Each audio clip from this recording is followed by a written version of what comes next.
दोस्तों, गुरुकुल पॉइंट में आपका स्वागत है। मैं दीपक कुमार आज आपको पढ़ाऊंगा रस। और रस जो है हर कंपटीशन एग्जाम में बहुत महत्वपूर्ण है। यहाँ से 3 से 4 क्वेश्चन पूछे जाते हैं और मैं आपको बहुत ही बेहतरीन तरीके से आज मैं आपको रस पढ़ाने वाला हूँ। तो अगर आप नए सब्सक्राइबर हैं या नए दर्शक हैं तो आप इस वीडियो को पूरा देखिएगा और लास्ट में अगर वीडियो अच्छा लगे तो सब्सक्राइब और लाइक जरूर करिएगा। चलिए देखते हैं। आज हम लोग पढ़ेंगे रस के विषय में। किसके विषय में? रस के विषय में। तो रस के विषय में जानते हैं कि रस होता क्या है। सबसे पहला प्रश्न कि रस कहते किसको हैं। तो देखिए दोस्तों, रस जो है ये हमारे जीवन में बहुत महत्वपूर्ण स्थान रखता है। कैसे? रस का मतलब होता है आनंद। क्या होता है? आनंद। और यह आनंद जो है इसकी परिभाषा पूछा जाए, अगर रस पूछा जाए तो जिस प्रकार से भोजन मुंह में रखने से अनेक प्रकार के स्वादों का आनंद प्राप्त होता है, उसी प्रकार से किसी काव्य को पढ़ने से हमारे हृदय में जो आनंद की प्राप्ति होती है उसे ही रस कहते हैं। अभी मैं एग्जाम्पल के तौर पे आपको बताऊंगा।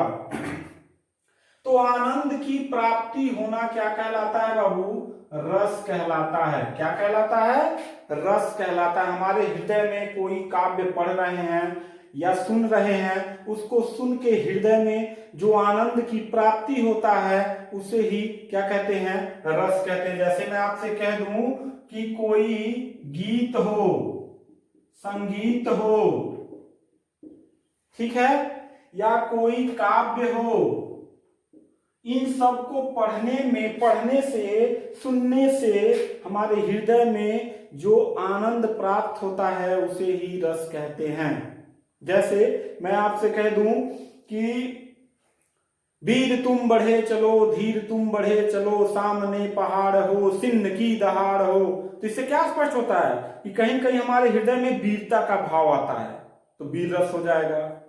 कहीं मैं कह दूं कि खड़क सिंह के खड़कने से खड़कती हैं खिड़कियां, खिड़कियों के खड़कने से खड़कता है खड़क सिंह।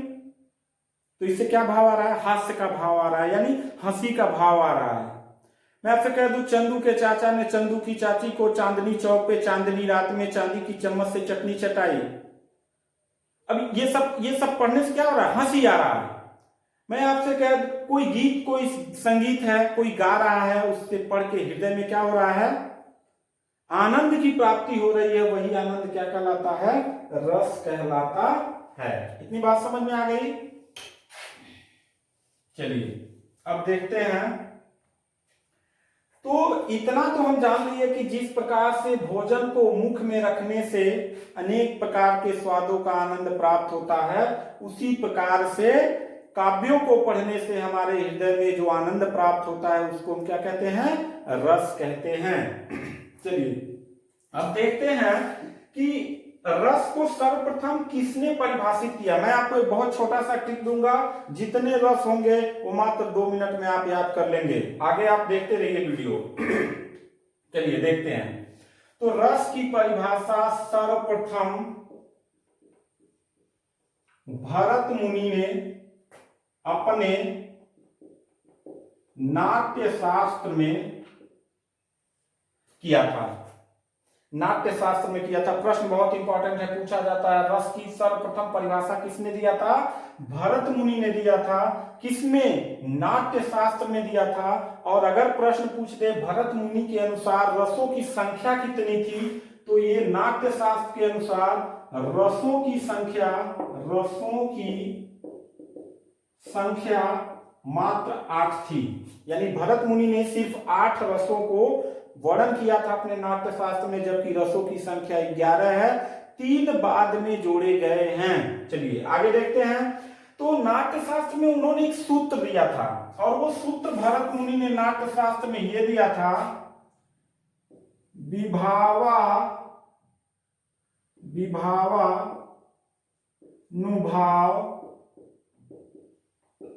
व्यभिचारी संयोगा दृश्य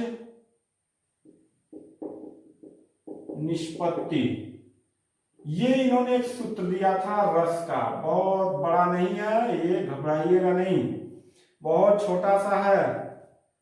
ये आपका जो सूत्र है पूरा 11 रस इसी पे आप याद कर लेंगे। चलिए देखते हैं।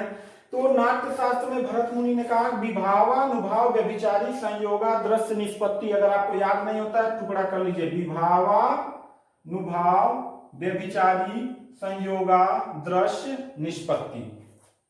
समझ में आ रही है बात? आप मेरी बात समझ पा रहे हैं? सर्वप्रथम रस की परिभाषा भरत मुनि ने दिया था। किसमें दिया था बाबू? उन्होंने ग्रंथ लिखा था नाट्य शास्त्र। उनके अनुसार रसों की संख्या सिर्फ 8 रसों का उन्होंने वर्णन किया था, बाकी 3 रस बाद में जोड़े गए थे। नाट्य शास्त्र के अनुसार भरत मुनि ने यहाँ पे सूत्र दिया था रस का कि विभावानुभाव व्यभिचारी संयोगा दृश्य निष्पत्ति, अर्थात भाव विभाव और व्यभिचारी भावों के संयोग से रस की उत्पत्ति होती है। कैसे? चलिए तो अब पहले जान लेते हैं रसों के प्रकार। इसको जान लेते हैं, रसों के प्रकार जान लेते हैं। चलिए तो प्रकार में आते हैं तो नंबर 1 बाबू आता है श्रृंगार रस। क्या आता है? श्रृंगार रस। एक आएगा बाबू करुण रस, दूसरा नंबर करुण रस, फिर तीसरा जो है वो आएगा शांत रस, फिर अगला आएगा रौद्र रस, फिर आएगा वीर रस, फिर आएगा हास्य रस और फिर आएगा भयानक रस, फिर आएगा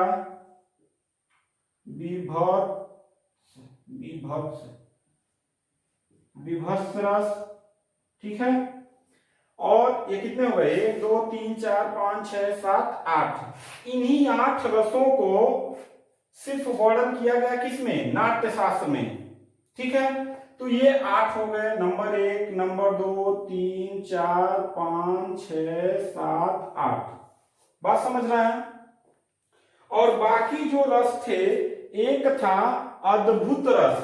कौन सा रस था बाबू? अद्भुत रस। क्या था? अद्भुत रस था।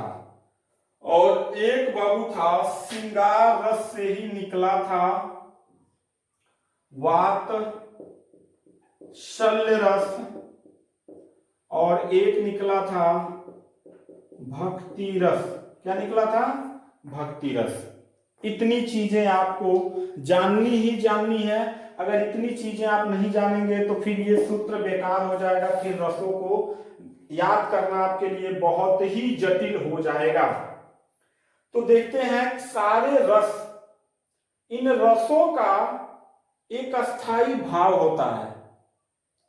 जैसे मैं आपसे कह दूं कि करुण रस, तो इसका अस्थाई भाव क्या होगा? शोक होगा। और मैं कह दूं शोक अस्थाई भाव किस रस से निकलता है? करुण रस से। यानी ये 11 जो रस हैं, यानी 8 और 9 10 और एक यहां पे है 11।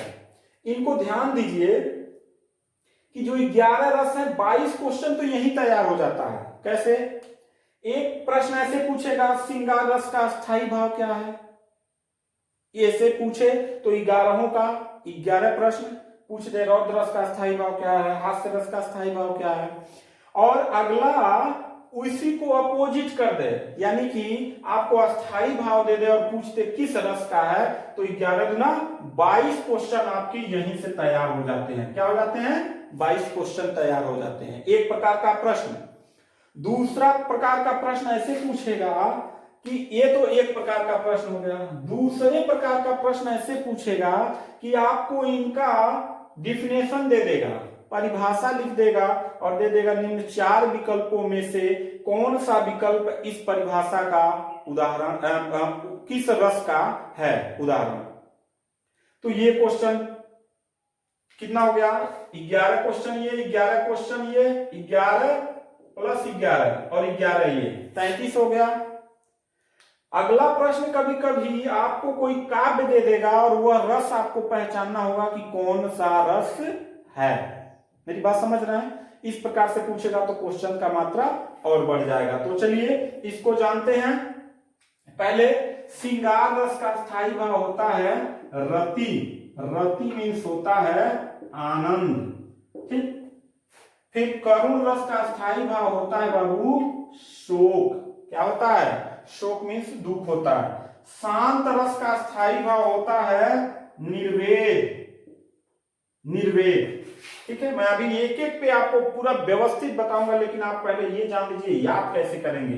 रौद्र रस का स्थायी भाव होता है क्रोध। क्या होता है बाबू?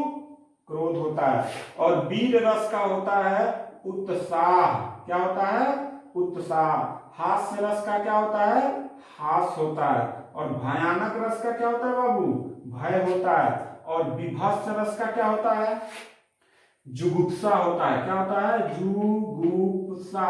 जुगुप्सा अथवा घृणा। क्या होता है? घृणा होता है। और अद्भुत रस का क्या होता है? अद्भुत रस का होता है आश्चर्य। अद्भुत रस का क्या होता है? विस्मय। विस्मय अथवा आश्चर्य, ये होता है अद्भुत रस का। वात्सल्य रस का स्थायी भाव क्या होता है बाबू? वात्सल्यता। और ये क्या होता है? मां के द्वारा पुत्र के प्रति किया गया प्रेम, ठीक है। इसके भी दो भाग होते हैं। इसके दो भाग कौन कौन से होंगे बाबू? यहां लिख देते हैं। एक संयोग वात्सल्य रस और एक वियोग वात्सल्य रस। अभी आप कहेंगे संयोग वात्सल्य रस, वियोग वात्सल्य रस क्या है? तो मैं अभी बताऊंगा, एक एक पे जब पहुंचूंगा तो बताऊंगा कि मां के द्वारा पुत्र के प्रति किया गया घर पे, यानी मां के साथ जब पुत्र रहता है तो मां जब उसे प्रेम करती है तो संयोग वात्सल्य रस होता है। और मां से जब बच्चा बिछुड़ जाता है तो बच्चे के लिए मां के प्रति मां को जो दुख प्रकट होता है, मेरा बच्चा कैसे होगा, तो वहां वियोग वात्सल्य रस होता है। जैसे कृष्ण जब तक यशोदा मैया के साथ था तो वो संयोग वात्सल्य के अंतर्गत आएगा, और कृष्ण जैसे ही गोकुल से मथुरा चला जाता है तो वो वियोग वात्सल्य रस के अंतर्गत आएगा। और भक्ति रस का स्थायी भाव क्या हो जाएगा? भगवत विषयक अनुराग, यानी ईश्वर के द्वारा की गई भक्ति। बात समझ में आ गई? ये तो हो गया, हमारे सभी रस हो गए और उनके अस्थायी भाव हो गए। मैंने कहा था कैसे 2 मिनट में याद करेंगे, तो यहां देखिए याद करने का बहुत ही जबरदस्त ट्रिक है। सिर्फ इसी से आप याद करेंगे तो 11 ये रसों के अस्थायी भाव याद कर लेंगे, और अस्थायी भाव से रस पूछा तो उसे भी याद कर लेंगे। कैसे? देखिए पहले लिखना है जब नामक, बस ऐसे लिख दीजिए, विभाव, अनुभाव और व्यभिचारी भावों के संयोग से रस की उत्पत्ति होती है। कैसे? अब यहीं इसको रख दीजिए, यहां रख दीजिए श्रृंगार, नामक, विभाव, अनुभाव, व्यभिचारी भावों के संयोग से अब किसकी उत्पत्ति होगी? रति। यहां रस हटा दीजिए, रति। अस्थाई भाव, यहीं पे सिर्फ एक अक्षर बदलना, अस्थाई भाव की उत्पत्ति होगी। यहां हो गया। अब इसी को रखते चले जाइए, श्रृंगार रस को हटा दीजिए। दोस्तों ध्यान से समझिएगा, आपको 11 रसों को रटना नहीं है, सिर्फ इसी ट्रिक से आपको याद हो जाएगा। यहां पे रख दीजिए शांत, तो आप लिख दीजिए शांत, नामक, विभाव अनुभाव व्यभिचारी भावों के संयोग से रति नामक अस्थाई भाव की उत्पत्ति होती है। मेरी बात समझ रहे हैं? फिर रौद्र रस को रख दीजिए, वीर रस को रख दीजिए, कुछ भी रख दीजिए, ऐसे मिलाते चले जाइए कि जब शांत रस नामक विभाव अनुभाव व्यभिचारी भावों के संयोग से रति नामक अस्थाई भाव की उत्पत्ति होती है। अब इसी को उल्टा कर दीजिए, यहां अस्थाई भाव हटा दीजिए और यहां पे लिख दीजिए शोक अस्थाई भाव, यहां लिख दीजिए अस्थाई भाव नामक विभाव अनुभाव व्यभिचारी भावों के संयोग से, यहां किसके लिखे हैं? शोक, तो करुण, और यहां पे आप एक रस बढ़ा दीजिए, रस की उत्पत्ति होती है। अब यहां पे रखते चले जाइए, कोई भी आप अस्थाई भाव रखिए और यहाँ पे केवल यहाँ अस्थाई भाव लिख दिए, यहाँ रस लिख दीजिए। और जब आपको पूछे कि अस्थाई भाव पूछे तो यहाँ पे रस लिखिए और यहाँ पे अस्थाई भाव लिख दीजिए और ये सूत्र याद कर लीजिए, आपको तुरंत 11 का 11 डिफिनेशन याद हो जाएगा। और उसी को उल्टा कर देंगे तो आपको रसों का भी पता लग जाएगा, उसको उल्टा करेंगे तो आपको अस्थाई भावों का पता चल जाएगा। ये मेरा पहला पार्ट था। पहले पार्ट में सिर्फ इसका मैंने एक परिभाषा बताया है कि रसों को कैसे याद करेंगे। अगला पार्ट जो मैं आपको देने जा रहा हूं वहां पे एक एक रसों के विषय में पूरे व्यवस्थित उदाहरण सहित व्याख्या सहित मैं आपको बताने वाला हूं कि सबसे पहले श्रृंगार रस फिर करुण, ऐसे करके 11 रसों को मैं आपको बताने वाला हूं। समझ में आ गई बात? इतनी बात समझ में आ गई? अगर आपको वीडियो अच्छा लगा हो तो आप मेरे चैनल को सब्सक्राइब कर दें और लाइक कर दें। धन्यवाद।